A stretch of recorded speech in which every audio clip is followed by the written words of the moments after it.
Howdy everyone, my name is Arnie, and I have a very exciting presentation today called Psychedelic-Induced Synesthesia Hallucinations. Now, this is a pretty interesting topic for me, not only because I do plan on becoming an addiction psychiatrist, that's what I'm going to school for, but that aspiration comes from a love for hearing people's stories and their path to betterment. And within these stories, I've heard people use psychedelics and all these great changes that come from it. And here I am now trying to see how true that actually is. What makes this research so important, even for people like me who don't even plan on using psychedelics? Since psychedelics are in the clinical setting, can be reliably induced, we can essentially play around with the brain to understand the core processes and mechanisms that happen. Second one is there is potential for treating a lot of psychiatric disorders, such as schizophrenia, addictions, and other mental disorders. It's especially effective for people that are treatment resistant. And lastly, the more research we do conduct on psychedelics, the more we're able to find a more effective and safe treatment. So let's get started. This is going to be a jam-packed presentation, so I'll lay out what's going to be discussed. Here I got my table of contents. For the first part, I'm going to discuss key terms such as psychedelics, serotonin, synesthesia, and hallucinations. Once we've got the foundational knowledge for all that, we're going to use that knowledge to view the perceptual process and see how psychedelics kind of intervene to produce the synesthesia and hallucinations. Right after that, I'm going to show a study that really puts everything into perspective, because what's just as important as the objectivity of research is the subjective experiences, where we'll really tie everything together. At the end, I'll summarize everything to reinforce what we learned today and get to some conclusions that you might even be able to apply to your own life. So, a few key terms that we have got to define first. We'll start off with, what are psychedelics? Psychedelics are compounds or substances that can cause what researchers call an altered state of consciousness. And an altered state of consciousness is any state of your mind where it's not your regular, normal waking state. Some examples can include dreaming, states of high euphoria, or even panic. Although that definition for psychedelics isn't precise enough, because with that definition alone, anything could be a psychedelic. It could be alcohol, it could be marijuana, anything that changes how we perceive things and how our senses portray those things. So, what does differentiate psychedelics from all these other substances that do make those altered state of consciousness? And it's actually with one word. If we look at this research article, Phenomenology, Structure, and Dynamic of Psychedelic States, the thing that makes psychedelics so different is with one word here, and I'll go ahead and give you maybe a couple seconds. Maybe you can find it yourself. 1, 2, and right here, the word is profound.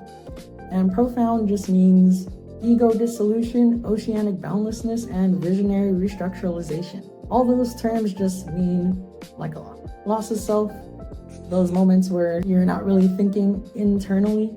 And two, we have oceanic boundlessness, is the mystical or spiritual experiences where some people might feel connected with nature, or they start seeing their ancestors, all those kind of crazy things. Third, we have visionary restructuralization, which just means all things that you can see, anything involving your sensory perception, just the trippy sights and sounds. Moving on, we're actually going to test your knowledge and see how many psychedelics you know. And it's important to note that there are two categories of psychedelics: classic psychedelics and atypical psychedelics. The one that I'm going to discuss about in this whole entire video, rest of the video, is the classic psychedelics. And if you notice, there's that receptor over there, 5-HT2A, which we'll get into a little more later. And this just means that classic psychedelics primarily activates that receptor, while atypical activates different parts of the brain. There are 3 types of classic psychedelics: tryptamines, phenethylamines, and ergolines. And these are just the kind of chemical structures they have. So, tell me which ones you know in 3, 2, 1. We got psilocybin, psilocin, otherwise known as shrooms, DMT or ayahuasca, 5-MeO, DMT from the Bufo alphavarius toad, mescaline from the peyote cactus, and LSD or acid. For the atypical, we have ecstasy, ibogaine, ketamine, 9-PCP, scopolamine or devil's breath, and THC/marijuana. So how much did you know? And why? We got psychedelics down. We're gonna go on to serotonin.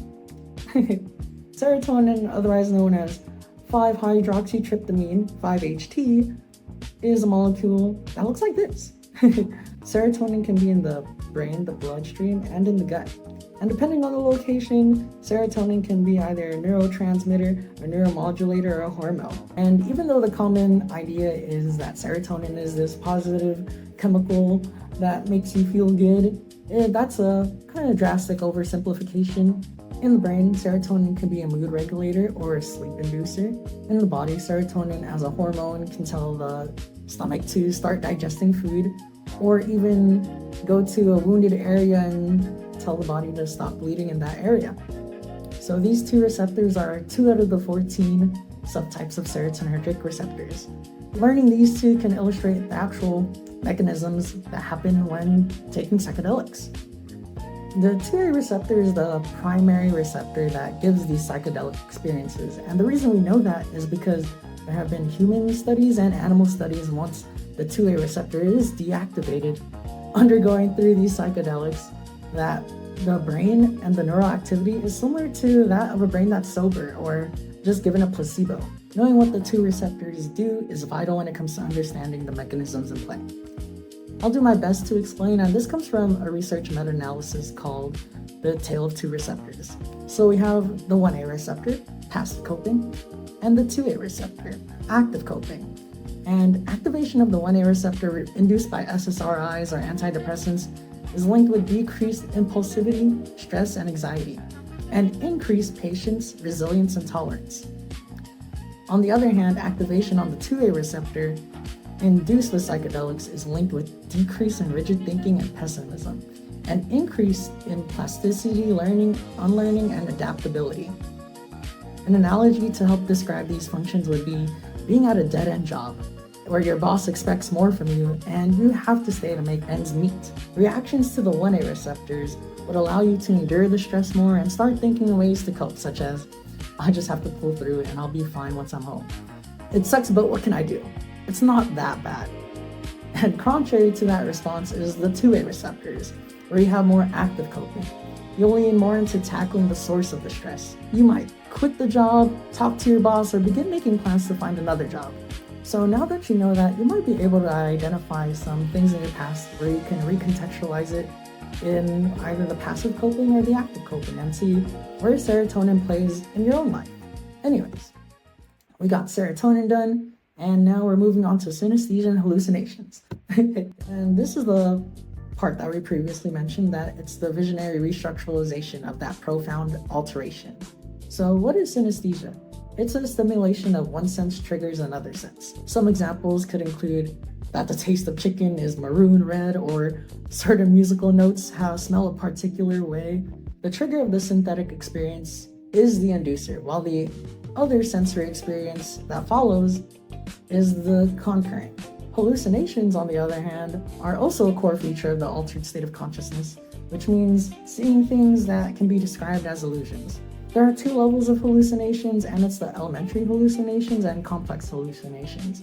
Elementary hallucinations just involve those iconic vibrant colors and geometric shapes, and the next one is complex hallucinations that involve something greater, which is like animals or people, like someone just talking behind you. Another reason to explain hallucinations is that it messes up our perception, and it does that by altering our top-down and our bottom-up processing. Top-down just means our prior knowledges about the world, and bottom-up means the raw senses that we have from our body. And these two meet together and come into agreement on what's actually there in reality. And that's what happens in normal perception, where our prior beliefs match our sensory experiences. Although, what happens when there is more bottom-up activity? And this results in delusions or paranoia. On the other side of that is top-down activity over bottom-up activity. And this is where you don't really need that inducer or something outside of you to make something inside your head. How does this specifically work? What are the processes and mechanisms that make up synesthesia hallucinations? We're going to discuss that right now. In order to understand the changes to what psychedelics do, we have to understand the regular perceptual process, aka what I like to call the PP. So, in order to do that, I'm going to use this guy right here. If you didn't already know, you may have recognized this as a dinosaur. This recognition happens in less than a second. So, I'll explain on how that happens briefly. So first we have the distal stimulus, which just means the external object that you're looking at. Then we move on to the proximal stimulus, which is the sensory information directly contacting our receptors. In this case, it's our visual receptors, our eyes. Now, the receptor processes means that our receptors in our eyes, rods and cones, take the light and transform it into electrical signals. Those electrical signals then reach their judgments, or what I like to call the thalamus, and then get sorted into different regions of our brains depending on the receptors. For this example, it'll be the occipital lobe for sight. Once it reaches the brain regions, you can perceive it, I see something, and recognize it, it's a dinosaur, and after that, it's either action or inaction. In this case, cool dinosaur. When it comes to psychedelics, the only steps that really get affected are the neural processing, perception, and recognition, because that's all within the mind. Now moving on to the psychedelic perceptual process, or the PPP. So I've prepared a presentation within a presentation with a very iconic character, Mario. Psychedelics are administered orally, and in the case of psilocybin, it's a prodrug, meaning it's inactive until the body converts it into psilocin, where it becomes an active drug. For LSD, it's already an active drug and directly interacts with the receptors. Once digested, the active compound is absorbed in the bloodstream, where the compound crosses the blood-brain barrier. The active compounds act as serotonin. If we zoom in into the neural level, and zoom in even farther into just the specific synapse, we get to see what actually happens to receptors and the chemicals being passed through. So normally, it would look like this. Few chemicals get passed down and receptors take it. Psychedelics act as serotonin. In the case of 2A receptors, it mainly modulates the GABAergic and the glutamatergic system. The GABA neurotransmitters is the main inhibitory neurotransmitter, while glutamate is the main excitatory neurotransmitter. With that in mind, the 2A receptors release glutamate, and glutamate is directly linked to more plasticity. And what happens when the 2A receptors release that glutamate is an overspillage, and the diffusion of the chemicals here bounce off into other neurons. So we zoom out back again to the brain, and I really want to focus on the thalamus. In a normal brain, the thalamus gets those signals and sorts them into the specific region where they need to be, like the occipital lobe for sight, parietal lobe for touch, and here on the temporal lobe. Once that overspillage occurs and all of the other 2A receptors activate, the thalamus just can't handle all of those electrical signals. So there's a neural network disruption, and no longer are these electrical signals being sorted. And if we look here, this is the 2A receptor activity. This directly parallels to the default mode network. And a little more into that trip, we see disintegration. So the default mode network doesn't particularly get deactivated here. What happens is a disintegration, where all the neural networks don't connect, where those connections and boundaries are breaking, and things are connecting into different places where it regularly doesn't happen that way. And as we increase the time and we reach the peak of the psychedelic experience, the brain reaches a state called the entropic brain. With the disruption of the default mode network and the thalamus, this leads to hyperconnectivity and hyperexcitability, where signals can reach any part of the lobes. This is where synesthesia and hallucinations really start coming up. So let's go ahead and check up on Mario.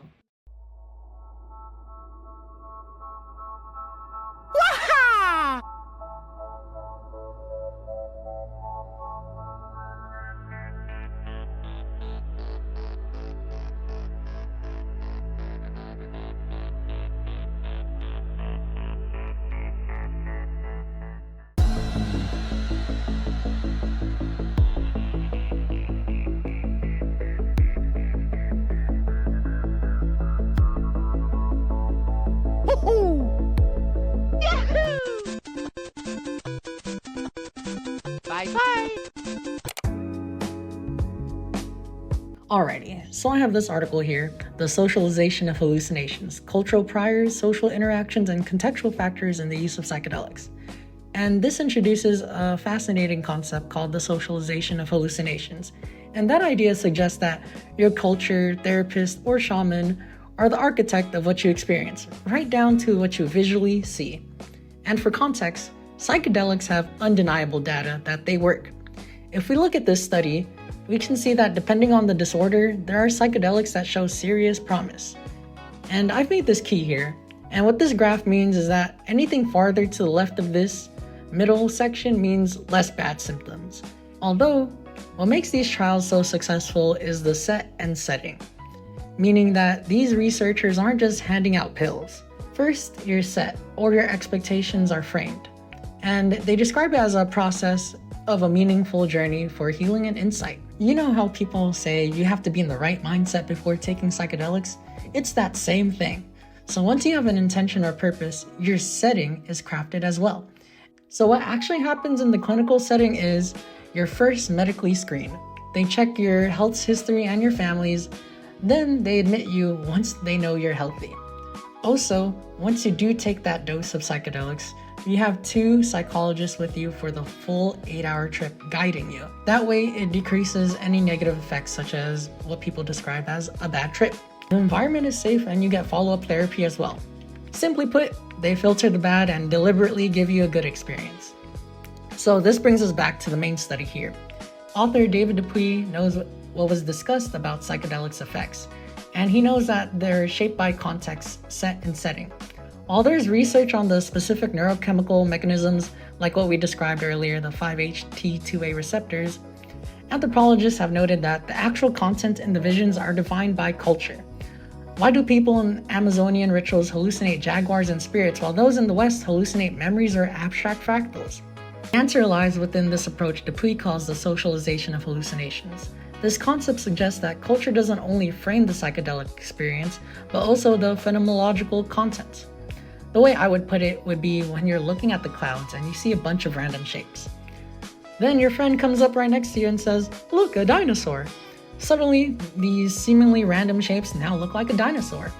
So what Dupuy is proposing is that culture and social context acts like that friend. When people take psychedelics, their culture and the people don't just change how they feel, but what they actually see.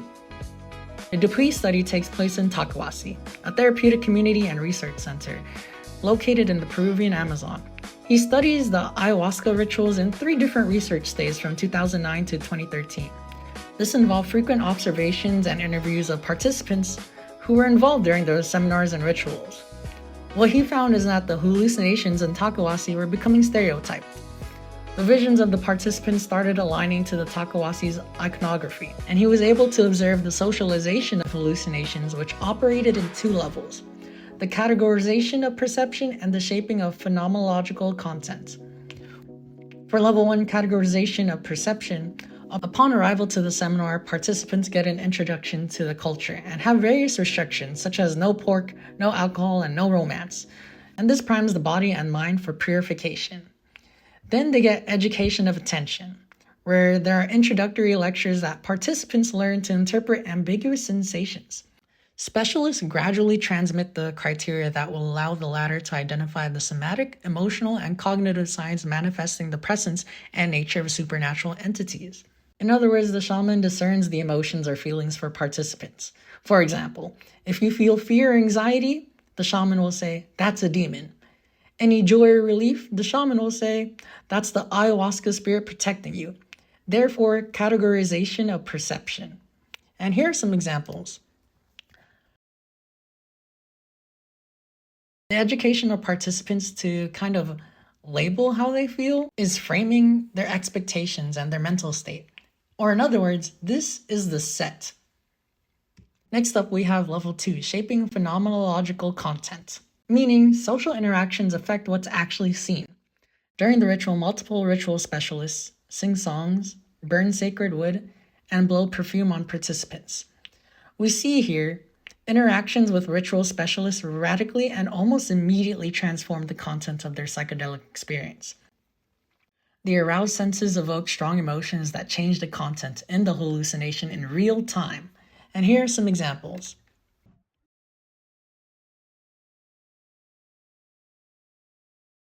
And as you can see from the examples, it seems like what the ritual specialists did is that they aroused their senses. And because of that arousal came a change in what they saw in the hallucinations. In other words, their environment and social interactions changed what they saw. And this is what I would label the setting. And in conclusion to the pre-study, context matters, or more like context creates the matter in which you see. And it's because of that concept, he says that hallucinations are impactful tools for cultural transmission because the drug activates a noetic feeling. Therefore, hallucinogenic rituals are powerful vectors of cultural transmission, meaning that the socialization of hallucinations are the core mechanisms of efficacy for structured psychedelic experiences. As amazing as this study and conclusion was, it's warranted to at least discuss the limitations and future directions. What stood out the most to me when it comes to limitations was the small sample size and the bias that these samples carry.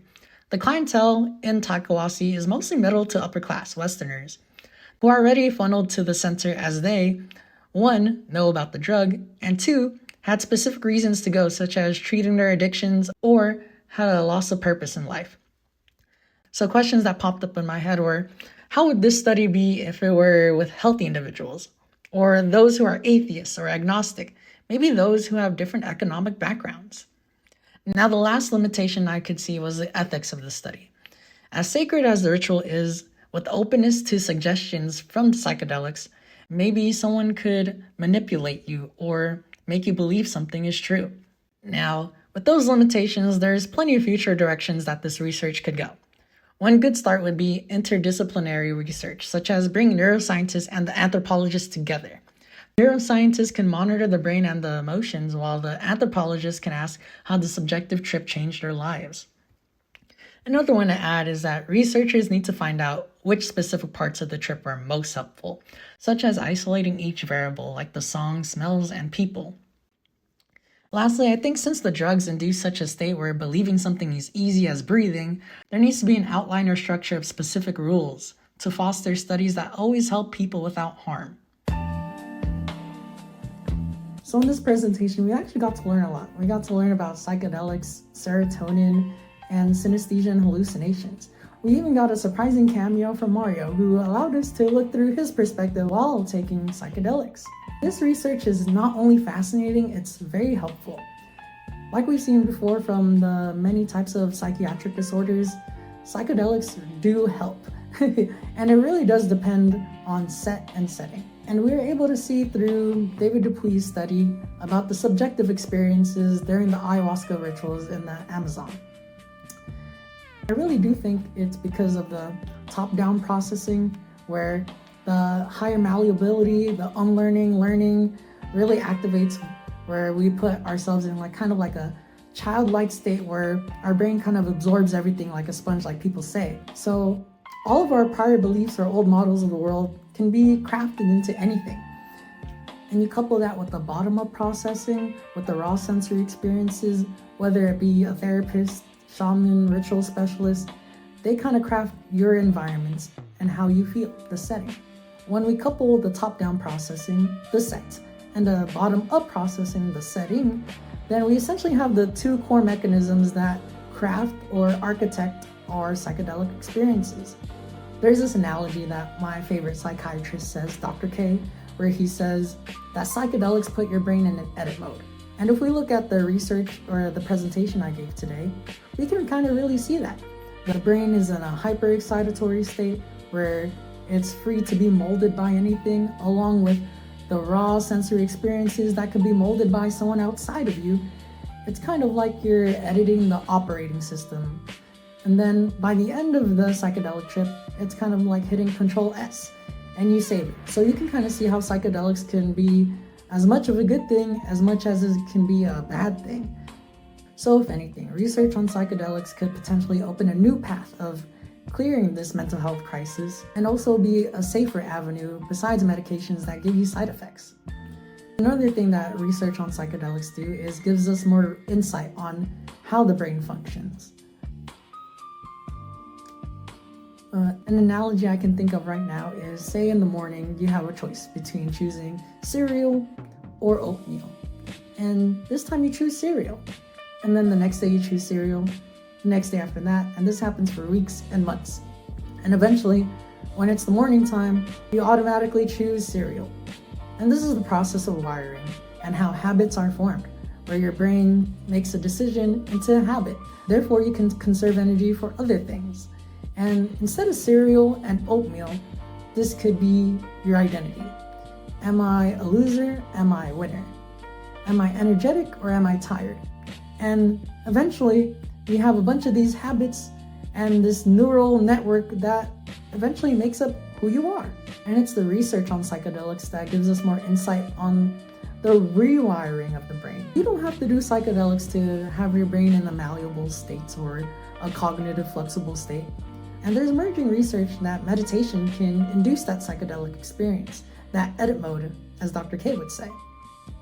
So in conclusion, don't do drugs, at least without the proper education or knowing what actually happens in your body and your mind. So, thank you for watching this presentation. I appreciate it. Thank you for your time. Okay, bye. Be safe.